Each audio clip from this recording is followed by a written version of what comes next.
और अब कुछ भी हो जाए भाई और बहनों, समय बहुत थोड़ा बचा है। आपने देखा अभी 4-5 दिन पहले दुबई में कितनी भयंकर बारिश आई है। जिस दुबई में कभी बारिश आती नहीं, हल्की फुल्की छींटा छड़ी होती है, जहां के लोग बारिश को देखने के लिए तरसते हैं, उस दुबई में इतनी भयंकर बारिश आई कि वो दुबई का नक्शा ही बदल गया। गाड़ी घोड़े वहां पे पानी में बह गए, रोडें टूट गई, बिल्डिंगों में पानी घुस गया। दुबई दुबई पूरी दुनिया का दुबई, पूरी दुनिया के ऑफिस, बड़ी बड़ी बिल्डिंगें हैं, टेक्नोलॉजी टेक्नोलॉजी। अब बाढ़ में गई वो टेक्नोलॉजी। 2 घंटे में उस प्रकृति ने तुम्हारी टेक्नोलॉजी के पांव ऊपर कर दिए। 2 घंटे में वो 2 घंटे का पानी अगर 2 महीने में भी अगर दुबई से बाहर निकल जाए तो बहुत बड़ी बात है। परमात्मा से बढ़कर कुछ नहीं है। आने वाले समय में ये तो खाली ट्रेलर है छोटे छोटे कि अभी भी समझ जाओ, क्योंकि परमात्मा बहुत दयालु है। वो बहुत मौका देता है, बहुत चांस देता है। वो जल्दी से नाराज नहीं होता। एक बार यदि वो बिगड़ गया तो फिर भाई वो हिरणाकुश की तरह छाती फाड़ने में देर नहीं लगाएगा। वो संत ही है, क्योंकि वर्तमान में वो सतगुरु रूप में आया हुआ है। वरना इसी परमात्मा ने हिरणाकुश की छाती फाड़ी थी। ब्राह्मण बाणा और कर्म कसाई, हिरणाकुश ने छाती तुड़वाई। तो अब वो समय निकल चुका है। अब जिसने जो बीज बोया है वही फसल उगेगी और वही वो काटेगा।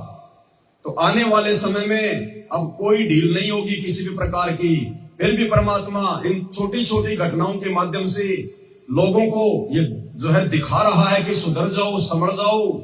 परमपिता परमेश्वर सतगुरु रामपाल जी धरती पर आए हुए हैं। उनके ज्ञान को समझकर उनसे उपदेश ले लो, उनके शरण में आ जाओ।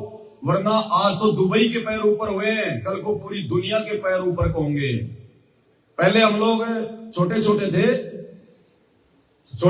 हम पहले तो गांव में क्या ना, उस समय ये बड़े बूढ़ों को जो है पढ़ाया जाता था, साक्षरता अभियान चलता था। जो 50-60 साल से ऊपर थे, जो बुजुर्ग थे, उनको जो है वो पढ़ाया जाता था। अब वो पढ़ाई भी इस परमात्मा की दया से थी, क्योंकि परमात्मा ने सबको जो है वो शिक्षित करना था। तो साक्षरता अभियान चलता था। शाम को खाना वाना खाने के बाद 1-2 घंटे सभी बड़े बूढ़ों को गांव में जो भी कोई धर्मशाला होती थी या किसी का कोई बड़ा सा मकान होता था, वहां पे उनको इकट्ठा कर देते थे। और एक आदमी जो है वो ब्लैक बोर्ड पे चौक लेकर उनको समझाया करता था। ABCD क ख ग घ, उनको नाम लिखना आ जाए, अपने साइन करने आ जाए। तो ऐसे ही उसने देखा कि ये तो समझ नहीं रहे। बार बार समझा रहा हूं, A for Apple, B for ball, लेकिन इनके समझ में नहीं आ रहा। तो किसी ने कहा कि ये गांव के आदमी हैं, वो गांव के हिसाब से समझाओ। तो उसने समझाना शुरू किया। A फॉर अमर सिंह की बहू, B फॉर बलबीर की बहू है। तो उनके झटाझट समझ में आने लगी गांव वालों के। अब उसको कहीं जाना था, पूरा नहीं समझा पाया, खाली वो M तक समझा पाया। M फॉर मुकेश की बहू, इसकी M फॉर मांगी लाल की बहू, मुकेश की नहीं, मांगी लाल की। उसके बाद उसको जाना था, बोले जी अब मैं जा रहा हूं, बोले बाद में पढ़ाएंगे अब आपको। वो चला गया। अब उन्होंने तो A से लेकर M तक पूरा याद कर लिया। A फॉर अमर सिंह की बहू और M फॉर मांगी लाल की बहू। अब दूसरे दिन उनका दुर्भाग्य, उनको चेक करने वाला आ गया कि भाई देखे कहां तक इन्होंने पढ़ाई करी है। अब वो तो भाई अगर कोई एग्जाम लेगा तो बीच बीच में से पूछेगा। अब उसने क्या किया, उसने लिख दिया ब्लैक बोर्ड पे W। भाई M तो जो है बल्कि नीचे होता है, W ऊपर होता है। तो उसने लिख दिया W। अब बेचारों को W तक उनको किसी को पढ़ाया नहीं। बोला ये क्या है? तो सभी दिमाग लगाने लगे। एक खड़ा हुआ बीच में से, बोला जी लग तो बोले मांगे लाल की बहू रही है, लेकिन आज इसके पैर ऊपर कैसे हो गए? क्योंकि M के पैर तो नीचे होते हैं और W के पैर ऊपर होते हैं। तो उसने कहा कि जी लग तो बोले मांगे राम की बहू रही है, लेकिन आज इसके पैर ऊपर कैसे हो गए? तो भाई और बहन, कहने का मतलब आज तो दुबई के पैर ऊपर हुए, कल को पूरी दुनिया देखेगी जब दुनिया के पैर ऊपर को होंगे। तो अभी समय है, परमात्मा धरती पर है। आ जाओ उनके शरण में। YouTube पर सर्च करो, सृष्टि रचना संत रामपाल जी भगवान, सत्संग संत रामपाल जी भगवान। समझ जाओ, सुधर जाओ। आने वाले समय में ये सुविधाएं नहीं होंगी, बाद में रोओगे इंसान इंसान को सहारा नहीं दे पाएगा। तुम्हारे रिश्तेदार, तुम्हारा पैसा, धन दौलत, यार दोस्त, मकान, ये कुछ भी तुम्हारे काम नहीं आएंगे। जैसे आज दुबई में क्या हाल हो रहा है, अब 2 साल पीछे चला गया वो दुबई, 2 साल पीछे।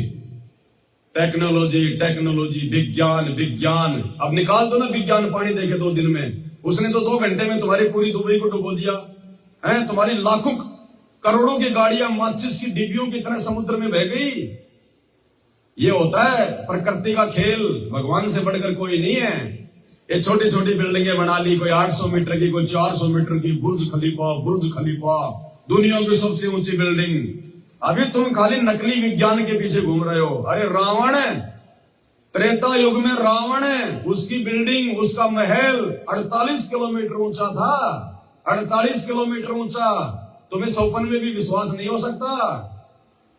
तुमने 800 मीटर की बिल्डिंग बना ली तो दुनिया की सबसे बड़ी बिल्डिंग। ऐसी बिल्डिंगें जा चुकी हैं बन बन के, टूट टूट के।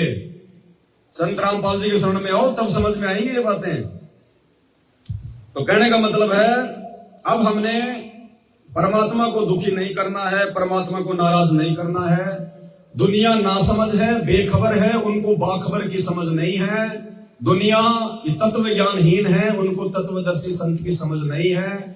वो अपने कर्मों का फल भोगेगी, लेकिन हम भगत जानबूझकर अपने पैर पर ये कुल्हाड़ी क्यों मारे।